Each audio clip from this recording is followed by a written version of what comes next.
সম্প্রতি একজন মাওলানা জামাতে ইসলামে যোগদান করেছেন, এটা আপনি কিভাবে দেখছেন? প্রিয় ভাইয়েরা, প্রথম কথা হচ্ছে যে আমরা রাজনীতির যে প্র্যাকটিক্যাল বাংলাদেশের প্ল্যাটফর্ম আছে, এগুলার কোনোটার সাথে সক্রিয় কর্মী, সক্রিয় যোগদান এইগুলা করে আমরা কোনো রাজনীতি করি না প্রিয় ভাইয়েরা। যদিও আমরা ইসলামের পক্ষে, আল্লাহ রসুলের পক্ষে, আল্লাহর বিধানের পক্ষে কথা বলি। এখন বাংলাদেশে যে সকল চলমান বিভিন্ন প্ল্যাটফর্ম আছে, সেখানে যে কোনো ব্যক্তি তার দেশীয় স্বাধীনতা অনুযায়ী তিনি অংশগ্রহণ করতে পারেন, এটার মধ্যে আপত্তি করার কিছু নাই। কিন্তু আমরা আমাদের ক্ষুদ্র দৃষ্টিতে দেখছি যারা নিজেদেরকে ইসলামী দলই বলে না বা ঘোষণা দেয় না, ওই রকম দলে অনেক হুজুর মৌলানা নানান কেউ যোগ দিয়ে তাদের পক্ষে হয়ে পার্টি পুটি অমুক তমুক, এটাতে কোনো কারো তেমন কিউরিয়াসের বিষয় নাই। কিন্তু যারা ঘোষণা দিয়ে ইসলামের পক্ষে কথা বলে, তাদের দলে যোগ দেওয়ার পর বাকি অনেকের দিকে জ্বলে পুরে ছাই হয়ে যাচ্ছে, আছে না ভাই? তাহলে বোঝা যায় যে আপনার অন্তরের মধ্যে অনেকের বিদ্বেষটা আছে, ওইটা দলকে টার্গেট করে, ওইটা আপনার বিভিন্ন দলের প্ল্যাটফর্মকে টার্গেট করে। সুতরাং আমাদের সকলের মধ্যেই ভুল থাকবে, ভুলের থেকে বেরিয়ে আসার জন্য চেষ্টা করতে হবে। আর যিনি যারা এরকম করে যোগদান দিবেন, তারা কেন যোগদান করেছেন তারা ক্লারিফাই করলে, তাদের অন্তর না খুঁজে তাদের মুখের বক্তব্যের উপর সন্তুষ্ট থেকে আমাদের চুপ করে যাওয়া উচিত। আল্লাহ আমাদেরকে বোঝানোর তৌফিক দান করেন, বোঝার তৌফিক দান করেন, আমাদেরকে এক এবং নেক হওয়ার তৌফিক দান করেন। সামনে আমাদের জন্য শবে বরাত। আমি জানতে চাই শবে বরাতে কি কি আমল করতে হয়, রোজা কয়টি, নামাজ কয় রাকাত এবং নামাজগুলি কোন কোন সূরা দিয়ে পড়বো, একটু দয়া করে জানাবেন। প্রিয় ভাইয়েরা, আমাদের সামনে আমাদের জন্য যে মাসটি আসতেছে, এটা হচ্ছে আমাদের জন্য শাবান মাস। শাবান মাসের সবচেয়ে মর্যাদাকর একটা রাত্রি নবী করিম সাল্লাল্লাহু আলাইহি সাল্লাম বলেছেন, সেইটা হচ্ছে নিসফুম মিনাশ শাবান। আমরা যেটা শবে বরাত বলি, ওইটাই হাদিসের পরিভাষায় নিসফুম মিনাশ শাবান, শাবানের মধ্যরাত। আল্লাহ নবী বলছেন এই রাতের একটা মর্যাদা আছে, কি?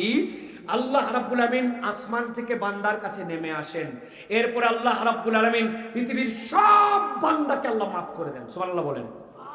নিসফুম মিনাশ শাবানে আমল কি? নবীজি বলছেন দুইটা আমল। একটা আমল হচ্ছে তোমার জীবনে শিরিক মুক্ত হতে হবে, 2 নম্বরে মুশাহিন, তোমার অন্তরটা বিদ্বেষ মুক্ত হবে। কিচ্ছু না, কেবল শিরিক মুক্ত, বিদ্বেষ মুক্ত। আল্লাহ এই 2 অন্তরের আমলে আল্লাহ তাকে মাফ করে দেন। এখন আমি কি কোনো আমল এক্সট্রা করবো কিনা?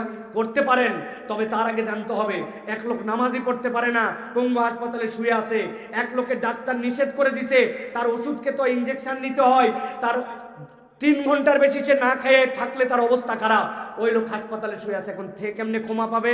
তারা যদি বলে যায় 3টা রোজা রাখো, রাত্রিবেলা এত রাকাত নামাজ পড়ো, আল্লাহ জেনারেল করে দিলেন তোমার অন্তরের আমল এটা। অসুস্থ, সুস্থ, আধা সুস্থ, অতিরিক্ত সুস্থ, কম সুস্থ, ভালো, আকেল, সকলে তোমরা শিরিক মুক্ত হও, আর তোমরা বিদ্বেষ মুক্ত অন্তর, মুখ ভাইয়ের প্রতি বিদ্বেষ তুমুকের এই মুক্ত করো, আল্লাহ জেনারেলি তোমাকে মাফ করে দিবেন। সুবহানাল্লাহ বলেন। এইটা শবে বরাতের মূল আমল। আর 2 নম্বরে রাসূলুল্লাহ সাল্লাল্লাহু আলাইহি ওয়াসাল্লাম থেকে প্রমাণিত আছে যে আপনি চাইলে এই দিনটার মধ্যে সিয়াম পালন করবেন, এই সিয়ামটা আপনার জন্য বরকতের সিয়াম। অতএব আপনি সিয়াম পালন করবেন। রাত্রেবেলা আপনার মন চাইছে আপনার ঘরের মধ্যে অতিরিক্ত সালাত আদায় করবেন, সেটা 2 রাকাত, 4 রাকাত, 6 রাকাত, 8 রাকাত, কিন্তু এইটার জন্য একবার সূরা ফাতিহা, এরপরে একবার ইন্না আতাইনাকাল কাউসার, 10 বারের পরে সূরা ইখলাস। এইরকম কোন তরিকা কোরআন সুন্নাহ দ্বারা প্রমাণিত নয়। অতএব এইটা আপনারা করবেন যে আপনারা সালাত আদায় করলেন, রোজা রাখলেন, আর অন্তরের এই 2টা রোগ আমার আছে কিনা এইটা মুক্ত করতে হবে। এটাই হচ্ছে আপনি যেটা শবে বরাত বলতেছেন, হাদিস যেটাকে নিসফুম মিনাশ শাবান বলতেছে, এইটার আমল। আপনি সারা রাত নামাজ পড়লেন, আগে একটা রোজা রাখলেন, পরে একটা, ওই দিন একটা, কিন্তু আপনার অন্তরটা পয়সা গেছে হিংসা বিদ্বেষে ভরা, কারো উন্নতি দেখতে পারেন না, কারোর প্রতি আপনার ভাল লাগে না, সকলের প্রতি আপনার হিংসায় ভরা মন, কাউরে মাফ করতে পারেন না, অমুক অমুক করছিল ধরে রাখছেন মনের মধ্যে, এদিকে নামাজে ফাটায় ফেলতেছেন, রোজায় ফাটায় ফেলতেছেন, আপনার এগুলো একটাও কাজ করবে না, আপনার পাত্র ঠিক নাই, ওর মধ্যে কোনো আমল বাঁধবে না, ঠিক না? অতএব এই 2টা আমাদেরকে করার জন্য চেষ্টা করতে হবে। আল্লাহ আমাদেরকে বোঝার তৌফিক দান করেন।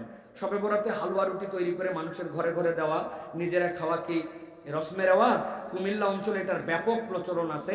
আমরা অনেকে এটা বাদ দেওয়ার কারণে তারা আমাদেরকে ইসলাম থেকে বেরিয়ে গেছি মনে করে এবং অতি বুঝি এরকম মনে করেন।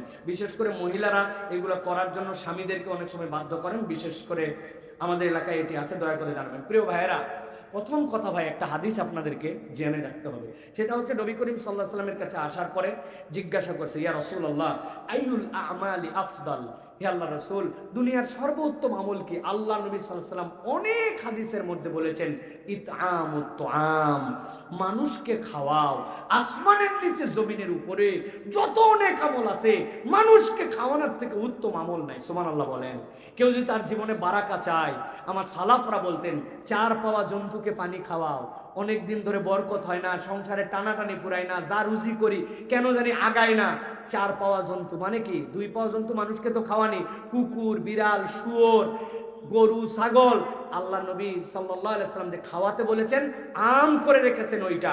সালাফরা বলতেন বরকতের এইটা, প্রাণীর মধ্যে দয়া করা। এখন কথা হচ্ছে, আমরা যে শবে বরাতের মধ্যে হালুয়া, রুটি এইটা খাওয়াচ্ছি, এইটার সাথে আমাদের সম্পর্ক কি? এইটার সাথে আমাদের একটা রেশমের আওয়াজ হয়েছে, এইটা খাওয়ালে মনে হয় পুরা বছর আমাদের জন্য ভাগ্য পরিবর্তন হয়ে যাবে, পুরা বছর আমাদের জন্য ভালো খাওয়ার ব্যবস্থা হবে, পুরা বছর বোধহয় আমাদের জন্য এটা একটা বিরাট বড় পুণ্যের কাজ হবে। এইটা যদি ইবাদত মনে করেন আপনি, তাহলে আপত্তি আছে। কেননা রাসূল সাল্লাল্লাহু আলাইহি ওয়াসাল্লাম সাহাবীদের যুগে, তাবেঈদের যুগে নিসফুম মিনাশ শাবান ছিল, কিন্তু ওই যুগে এই কালচার ছিল না। এখন আপনি যদি এটাকে ইবাদত মনে করেন, তাহলে ঝামেলা। কিন্তু এটা যদি আঞ্চলিক একটা কিছু হয়, যে হ্যাঁ মানুষ মানুষকে খাওয়ায়, সেটা সব দিনও খাওয়াতে পারেন, আপনার মন চাইছে এই দিনও খাওয়াতে পারেন। আপনার সব দিন সুযোগ হয় না, আপনি শুক্রবারে যেরকম খাওয়ান অন্য দিন খাওয়ান, এরকম খাওয়াতে পারেন। কিন্তু এইটা করলে একটা ইবাদত, এটা যে করবে না তার জন্য বিরাট গুনাহ। হালুয়া বানাতে হবে 8-10 ধরনের, এটা ইসলামের নামে অপসংস্কৃতি হয়ে যাবে। কিন্তু ইসলাম খাওয়ানোকে উৎসাহ দিয়েছে। আপনি নিরেট যদি মানুষকে খাওয়াতে চান, সেখানে আপত্তি নাই, কিন্তু মনে রাখতে হবে আল্লাহ রসুলের সুন্নাত এবং ইসলামের প্রতিষ্ঠিত বিধানের মধ্যে নতুন কোন ইবাদত বানানো যাবে। এখন এটা যদি রসমের ওয়াইজে ইবাদত হয়, বাদ দিয়ে দেন, ইবাদত হিসাবে এটা করা যাবে না। আশা করি আপনাদেরকে সংক্ষিপ্তভাবে বুঝাতে পেরেছি। যে ছেলে 5 ওয়াক্ত নামাজ পড়ে না, সে কি তার পিতার জানাজা পড়াতে পারবে?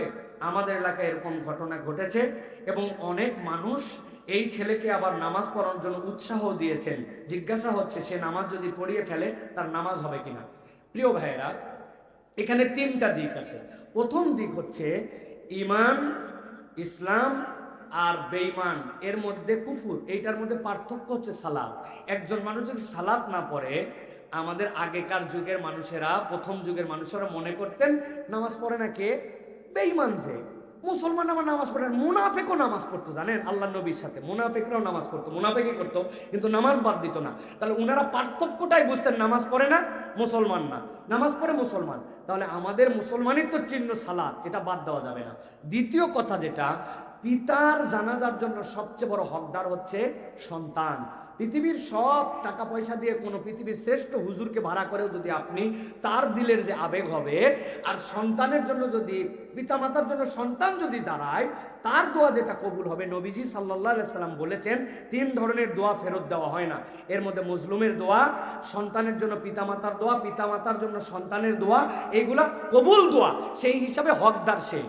তৃতীয় কথা হচ্ছে, যেই বেটা 5 ওয়াক্ত নামাজ পড়ে না, এই বেটা যদি জানাজার নামাজে দাঁড়ায়, তাহলে পিছনে যারা নামাজি মুসলমান, তার বাপের জানাজায় গেছে, তাদের অবশ্যই কিছুটা আপত্তি আসবে। ঠিক না ভাই? তুমি 5 ওয়াক্ত নামাজ পড়ো, তুমি বাবার জানাজা পড়তেছো, আমরা সকলে দোয়া করতে আসলাম, আমাদের তো দিলের কষ্ট আছে। যদিও এটা আমাদের আবেগ এবং বাস্তবসম্মত আবেগ, কিন্তু মনে রাখতে হবে 5 ওয়াক্ত সালাত ইন্ডিভিজুয়াল ফরজ, আর আপনার জন্য জানাজার যে দোয়া করতে আসছেন, এটা একটা জানাজার ইন্ডিভিজুয়াল হুকুম। সেই হিসাবে কোনো ছেলে যদি তার বাপের পিছনে দাঁড়ায় যায়, আর পিছনে যদি সবাই নামাজেও পড়ে, তাহলে তার জানাজা হয়ে যাবে। এবং আল্লাহ চাইলে এই দিন থেকে আল্লাহ যেন তাকে হেদায়েত দেন, এইটা মনে রাখতে হবে। তবে মুরব্বীদের নসিহত করা উচিত এবং তাকে ওই জায়গায় প্রতিশ্রুতি নেওয়া উচিত যে তোমার কত বড় দুঃসাহস, পাঞ্জেগানা নামাজ না পড়ে বাপের নামাজে দাঁড়াইছিস বাবা, তাহলে তুই অন্ততপক্ষে বাকি জীবনটা নামাজের দিকে আয়, অতীতের জন্য তওবা কর। কিন্তু এই লোক যে নামাজ পড়লে নামাজ হবে না, বিষয়টা এরকম নয়। আল্লাহ আমাদেরকে বোঝার তৌফিক দান করুন।